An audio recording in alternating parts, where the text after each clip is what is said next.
Yalanlarla gülmesiydim, aşıklar yürümesiydim. Eğer bulsan gülsün canımda. Durmuş terörlüke bizge, şiir bulur ötse birge, şiir olmaz bizim dumanına. Vadaştırdı yürüdü bana güngelime dine aman, çıkmaz yıllar benim yoluma. Dumanlanırsa güzellerimde, mehbetten dumanlansın, dert bulursun benim kulağımda. Mene yolumuz gana dürüst aytganda sahnada qoldim. Ko'rib turasizlar endi bizning bugun baraban da yo'q, bas gitara da yo'q, yigitlarimiz da yo'q. Dürüst aytganda mendan boshlagan edi. Men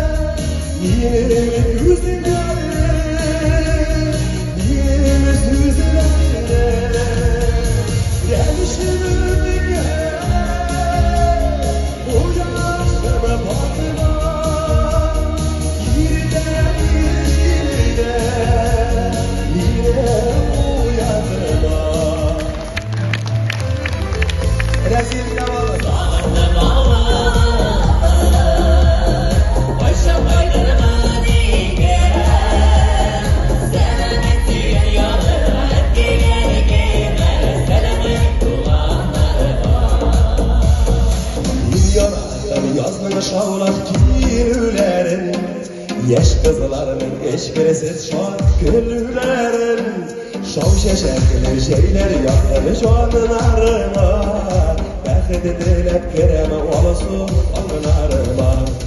Yazılarımdan şeylerine, küslerine, vaktimi senin uzama gitken izlerine, güzemeler görüldü varasın dik.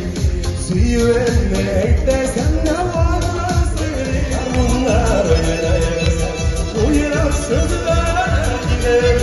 Yaşayanlarla isyan, işi uyanıyorlar gider. Yaşayanlarla isyan, işi uyanıyorlar gider. Rahmat yaşamlarga, yaratgan xalqıma, Yaşıldığında yazılmadınız mı Ali? Yazıldım online. Online. Şunun için men bütün yalanlarını bilip baram. Qozon g'ajitlarimda yaşımızın g'ajitlar o'zimizning barliq rayonimizning har bir rayonini bana endi eng yaratganlarim shu yashildan chunki xalq bunda bek boshda rahmat sizga shin zo'r rahmat.